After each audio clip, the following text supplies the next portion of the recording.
Hello, New World, and to all my G's. It's your boy 2G's, and we're back in the place to be. We're talking about anime shit, nerd shit, and G shit. Welcome back to the channel, y'all. Let's get some claps in the building. More shit. Alright, hey, bring your voice down a little bit. Get real smooth in the building today. Let me get some hard eyes, some hearts, some love. Because this one here, besides all the sick shit that we get to see in this show, this one is for the love. Yeah. We got some real smooth shit going down here on 2G Nerds. And we talking about something that's detrimental to the anime game. Now, listen. If you got a shorty, if you're looking for a shorty, and she doesn't like anime, she never been a fan of this shit, you bring her to what I'm about to show y'all today. What I'm about to present to y'all today. This is essentially like the anime equivalent to fucking Twilight. Replace all the vampires and werewolves with demons and shit, and give it Edo period Japan aesthetics. You'll get what I'm bringing you guys today. And what I'm talking about is Inuyasha right here. Alright, now so let me get into this. Before I actually get too deep into this, I do kind of want to bring this up. Now, this is a portion of the Gangsta Ass 90's, right? And I believe the manga for Inuyasha started in 1996. And we didn't get it until like 2000s. Now, I know that's sort of like breaching the rules on the Gangsta Ass 90's because it got to be in the 90s era and type shit. But it's okay. Because not only because the art style is still very reminiscent of the 90s, but how I'm gonna break this down, this Inuyasha shit, I'm gonna break it down into 3 separate parts, right? So as you might know or might not know, Inuyasha is sort of broken up in a couple different parts after the first series released. And what I'm gonna bring to you guys today is the first portion of Inuyasha. That way we can still fit it in the Gangsta Ass 90's, and we'll fit it in the midday mix-up, and then we'll fit it in the next category later to fill out all the information that we can give you guys about it. I'm gonna bring you guys Inuyasha today. Alright, Inuyasha, like I said, the manga came out around 1996. It was written by a lady named Rumiko Takahashi. And to be honest with you, she has a lot of different works under her belt. I haven't really looked into most of her stuff, but you should go check her out if you was fucking with Inuyasha. She's pretty good at what she does. And the reason why I say this one is for the ladies, it's for the love, is because a huge portion of this whole show is finding out the structure and the bond of a relationship between two people from two totally different worlds, i.e. the Twilight field. Let's begin. We start off, and well, we'll start off like this. In what is now feudal style Edo period Japan. But think of it as if all the folklore, if all the myths and stuff of the world in Japan were actuality, this is what the world would be. Starting off, I want to just put this image in your head. There's a prized possession of, strength in the world of Inuyasha. It's called a Shikan Jewel. And the Shikan Jewel basically allows you to transcend your average abilities. Honestly, some people could say it could like grant your wishes if you use it right, if you utilize it right? In this world, merged with folklore and demons and stuff, so there are humans. The world is filled with humans, but it's also filled with deities and demons and like spirits and stuff. And in this world, demons usually just vie for power. The stronger you are as a demon, the more suitable you are to live and conquer. So it's a large part of the demons just trying to conquer and take over and be the strongest that they can be. Humans have to live in this world, so humans have adapted to either be very far away in safer towns, using protection, becoming monks to learn spells, priestess and stuff like that. They're finding their way to defend against the demons and stuff. Now, there is a very, very famous and renowned priest named Kikyo. And Kikyo is in possession of the Shikon Jewel, and she protects it with her life. As a priestess, she's supposed to be forthcoming, and she doesn't do relations, and she doesn't do anything that's other than priesthood and protecting the people that she knows and stuff and cares about. So most of her whole time, she's just slaying demons and doing what she has to do as a priestess. Now, in this world of Inuyasha, demons are demons, but demons also have the choice to do what they want. Now, most demons are a fucking course demons and shit, so don't expect them to be all nice and shit. But there are cases where demons are more so not concerned about anything other than just being around.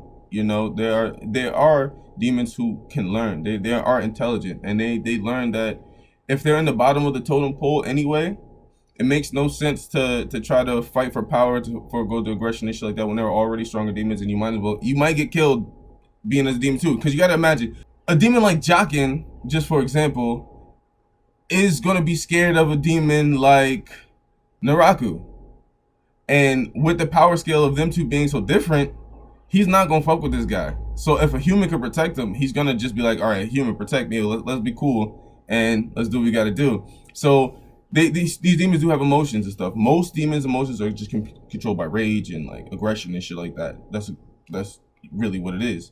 But there are demons who just understand that they're at the bottom of the totem pole. They're almost equal as part of humans in this case. So let's just work together. And it's also the relations between demons and humans are very funny, because in most cases we see demons use humans as like fodder and like farm food, and just utilize them for their energy or eat them or just to get status and stuff. But in some cases, demons really do understand there's a connection, and that they could bond with a human and change the perspective of things. We get to so Kikyo, she's literally doing her priesthood shit, and this is where we get into some of that, because half demon Inuyasha, our main guy here, ends up in a position where he's with Kikyo and in the village, and he understands that she has a Shikon jewel. So his main goal is to say, hey, look, I'm gonna steal that Shikon jewel. But Inuyasha's nowhere near strong enough to take down Kikyo, so he can't do it. So he's basically just like, well, I'll just keep my guard up and just stick around you until you let your guard down, and I'm gonna steal that shit. As he sticks around her, though, he gets more and more fond of Kikyo. They build some type of bond, but see, it's a double-edged sword, because he cannot choose to fall in love with a human, because one, humans are weak in the eyes of demons, so they're not something that they really look into.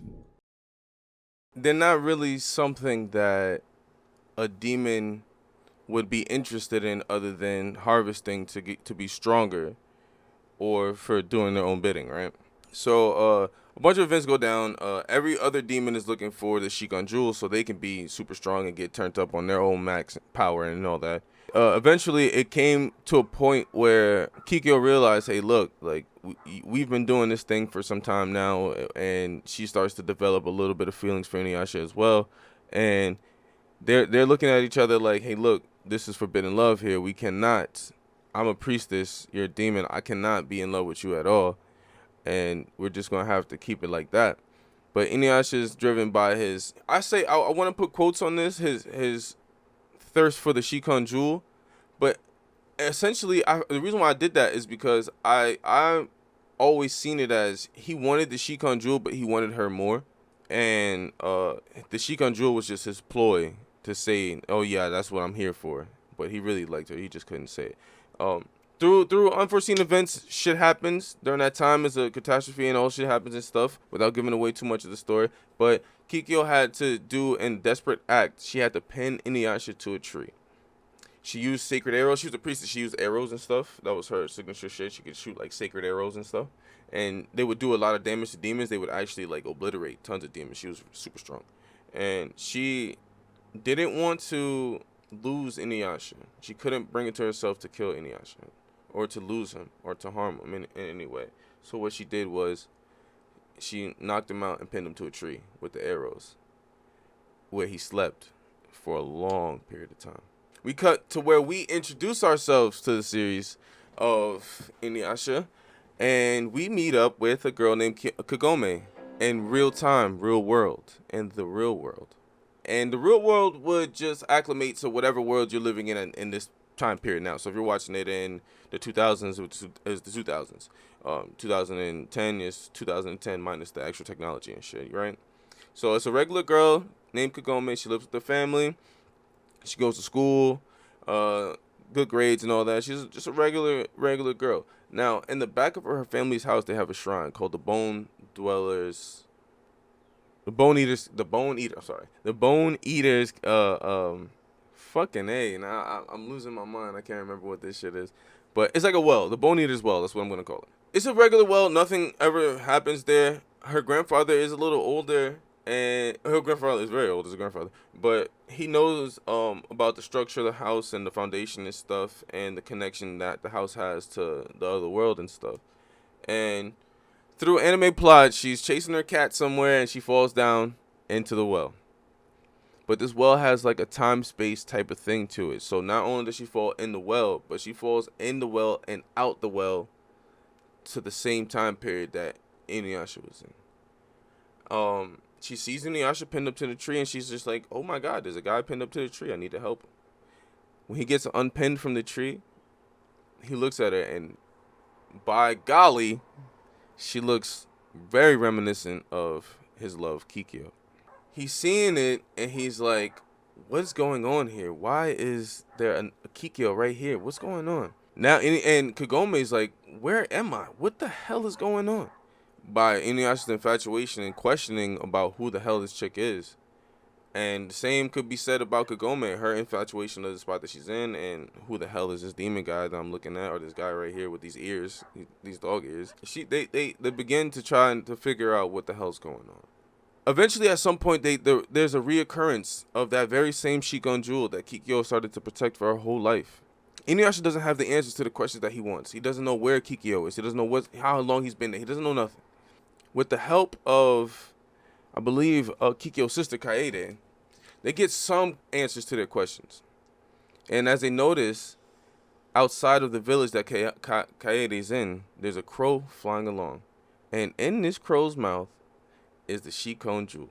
One might say, like, this is incredibly unfortunate, but I know exactly what that is, and that is serious plot.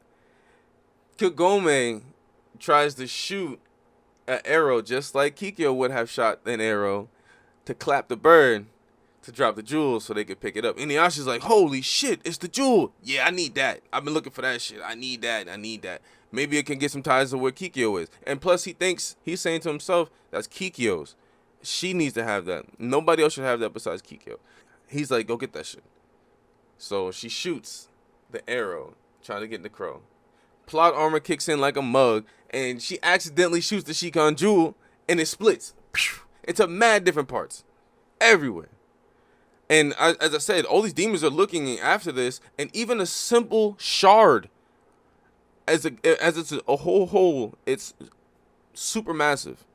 Even the shards that you take will drastically increase your power and your prowess, as long as you're alive and you know how to utilize that portion of the power of the jewel. It becomes a whole adventure of reforming the Shikon jewel, protecting it from demons, fighting all the demons who may have been in contact with the Shikon jewel, and also trying to match Inuyasha's thirst and lust and just overall drive to, one, become a very strong demon, and two, to master this whole art of what he's been feeling since he met Kikyo. Because now he's different. He's a demon changed to look for what he never expected to see. he saw something in Kikyo and don't understand why it is that he has this infatuation, but he's a demon, so he's searching for the journey of the answers to those questions. And what better to do it with somebody else who resembles Kikyo as well. Along the way, we meet, every anime troupe has to have a squad. So we meet people in this squad. As you can see, some people over here, they're all banging over here. We get people like Moroku. Moroku. Moroku is a treacherous ass monk that like to grab ass. I mean, listen, I can't be mad at the guy. He's a smooth talker. He don't really get what he want all the time because he be thirsting way too hard. But Moroku is a monk, and everybody knows monks is not supposed to be even messing with the ladies like that. And boy, you can't tell Moroku shit because he on it. Any shorty, his automatic first response is, "Hey, you trying to have some kids?" Like, yo, no cap. I know motherfuckers like that. I'm just saying. So I understand. Like, don't even think that's a fictional shit. Like, I definitely know people like that. But and speaking of one of the chicks that he's always lusting over is Sango. And Sango is a demon hunter. She rolls with the crew. She has this big ass boomerang, and she rides on this demon dog named Kilala. And she's always slapping the shit out of Moroku because every time he tries to press her, grab her ass, to do all this shit, he go overboard all the time. He goes 1 to 100 all the time. There is no in between. So she's just, every time all you hear is fa slap from the gods. You feel me? So there's a little comical shit there. Moroku's definitely he's a fun character. He's pretty intelligent as a character. But his best quirk to me is that he's hilarious. He's very funny and he just does what the fuck he wants. He also has something cool about him, which is called a wind tunnel. He's been cursed by one of the people I'll talk about later, one of the main antagonists of the series. He's been cursed and he has a hole in his hand. And essentially this hand is like a black hole. This hole in his hand is like a black hole. And it's uncontrollable by him only by seals. So he can seal it up, and if he seals it up, it won't do as much damage and it won't actively suck shit into it. It'll still, like retrograde his hand so where eventually he'll be sucked into it if he uses it too much. But it's a very powerful weapon, seeing as that he can open his hand and just give me a black hole right here, just suck up everything that's in front of him, which is fucking sick. Yeah, like I said, Sango's a demon hunter, so she can definitely help fight out demons and shit like that. Like I said, the world has been adapted to demons for a while, so they want to fight them off too. So they've created powerful spells and enchantments and weapons and shit like that just to take on demons and stuff. And as we see, another love story will unfold later on between Moroku and Sango as they continue to travel on their journey. More characters that I would like to speak on is the dog. One of the reasons why I love this show so much is Inuyasha's brother Sesshomaru. Inuyasha's brother Sesshomaru is a fucking dog. As you watch the show, quite literally, you'll understand what I'm talking about. Let's just put one of those when he, yeah, watch it. If y'all don't know, y'all understand this later. He's an actual dog, which is crazy. But he's strong as fuck. He's like edgelord. He's smooth. Honestly, a lot of the this is a show that a lot of girls have honestly said that they really love. Even though a lot of people love it, like no cap, Inuyasha is one of my favorites too. But they loved it because of one, Sesshomaru was a hottie to all the anime chicks out there in the world. So they always was fucking with Sesshomaru, and they always wanted to see what happened between Inuyasha and Kagome. So that's another thing too. But to me, Sesshomaru was just a badass. You feel me? Just cutting shit up, fucking with everybody, and didn't give a fuck. And even again, what they try to iterate in this Inuyasha show is the factor that there's two things from opposite worlds that can meet and exist together. Not to spoil too much, but Sesshomaru he's a strong demon, a very strong demon, full-blooded demon. Well, something I haven't explained earlier is that Inuyasha is only a half-blooded demon. He's born of human and demon descent, which, like I said, as you guys can get the memo and feel the vibes, it's been a lot of demon, human interbreeding, mixing and loving and just connections that was unfeasible back then. So things are becoming different in this world of Inuyasha. And Shishomaru is no different, because Shishomaru is a full-fledged, fully blooded demon, and he walks around all the time with two companions. Jockin, another weak ass demon, but Jockin's pretty funny. I fuck with Jockin. He's mad cool. And then Rin. And Rin herself is just a child, a human child. And a lot of questions as the show goes on is like, why are you a full-fledged demon, strong as hell, walking with this weak human? What would be the point? Why are you taking care of her? But you'll see as the story unfolds, there's reasons behind that, which is pretty cool. The world of Inuyasha is very vast and very cool that they live in. There's tons of demons, from centipede demons that copy faces to dragon demons, dog demons, wolf demons. Pretty much, think about it. You name it, it can exist. A lot of it is taken from Japanese folklore, so you're gonna see a lot of like Japanese aesthetics and stuff like that. But we'll get to the major point, the major villain point of the show, and that is a guy named Naraku. And Naraku. And Naraku has the same passion that Inuyasha has, in the sense that he wants that Shikon jewel to make him the stronger demon. The drive to push him to be the most maxed out demon is what he's going for. So that's what he's here for. And he's here to stop Inuyasha for as long as he possibly can. Every time a circle comes around and the plot thickens, it's always Naraku behind him. So he becomes the major threat in this show. And some people didn't like it because, they did fight Naraku for a long period of time, and just got a long time to be flushed out to get to where people wanted it to be at. Joy, if I had to rate Inuyasha, I would definitely rate it. Okay, see, they fight because I done said this before. I don't watch a show unless they boxing. I keep telling you that, but they box. What I didn't mention before, Inuyasha has a sword named Tetsaiga. It's usually a bunch of samurai sword work that you'll see in this, like a lot of sword work. Inuyasha has a sword called a Tetsaiga, and essentially it's like a broken fang from his dad's tooth, and he can use that to fuck up people. It's a super strong sword that can adapt to demon energy and shit like that. It's pretty sick. It's pretty sick, to be honest with you. And they fight all the time. They're always banging against some demons and shit like that, or some spirits or whatever, or even Sesshomaru, or even Naraku, the big boss. So it's definitely fighting in there. But the love connection is really where y'all gonna be at with that. So if I had to rate this shit, I would rate it an honest 8, because I'm more of a fan of boxing in the show, straight tactics and just seeing how they resolve a problem, as opposed to like the love connection and stuff.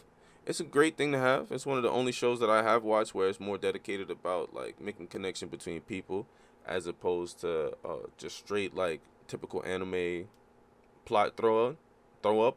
But yeah, I would definitely have to give it an 8, because it does those two things the best. It's the perfect capture of love, and it's also the perfect amount of like fighting and aggression and like serious tone to the show. So I have to rate it at 8. But it's okay, you're gonna love the journey while you're traveling there. So Inuyasha itself is basically a reflection of how two different worlds can intermingle, the problems that they go through, and how they can make themselves better after going through them. This is something that a lot of people from this world can really relate to and stuff. And I feel like it's definitely necessary for everyone to be better, as to look in somebody else's shoes and live in somebody else's life, to understand how they might be going through shit. With that being said, it's a little synopsis of some stuff you're going to see in Inuyasha. If you haven't watched it already, people who already have watched it, you already know what the fuck is going down. You already know how shit is. So we're going to keep that shit there. But for now, it's your boy 2 fucking G's. I'm out this bitch. We got more shit. We got big shit coming for y'all. So for real, y'all need to stay tuned. If y'all not subbed, please sub. If y'all want to leave comments down below. Make sure you please like and subscribe to all the shit that we doing, because we got a lot more shit. Hit up Uncle Willie San's Instagram. We're going to put a link somewhere down here. for all the fits of the day and the fashion and all the unique shit that you get to see from Uncle Willie's son and his side of the shit. So from the cozy corner, y'all get to see a whole bunch of shit, maybe even some secret shit that we can't tell y'all on cam right now. But if y'all follow Instagram Uncle Willie's son, y'all might see some cool shit, some exclusives on there, right? But it's me, 2Gs. I'm out this bitch. Getting the fuck out of here. Niggas gotta do shit. Later, nerds.